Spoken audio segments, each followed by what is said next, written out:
Shrimp, crab, and oysters, all considered delicacies to many, but since the oil spill, they are becoming harder to come by and more costly for restaurant owners in Northeast Georgia. We have seen an increase in pricing across the board, not only just in oysters, where most of our products come from the Gulf as far as the oysters are concerned, but seafood and shrimp in general has jumped 20% across the board.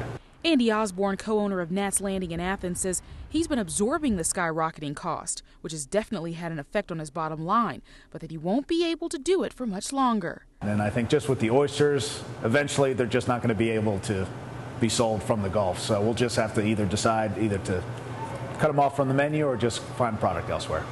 You know, it's been nearly a month and a half since that initial oil rig explosion that killed 11 people and started this entire mess down in the Gulf. And Andy tells me that the longer all this oil continues to spill, the longer it will take to clean it up and the worse it will be for businesses.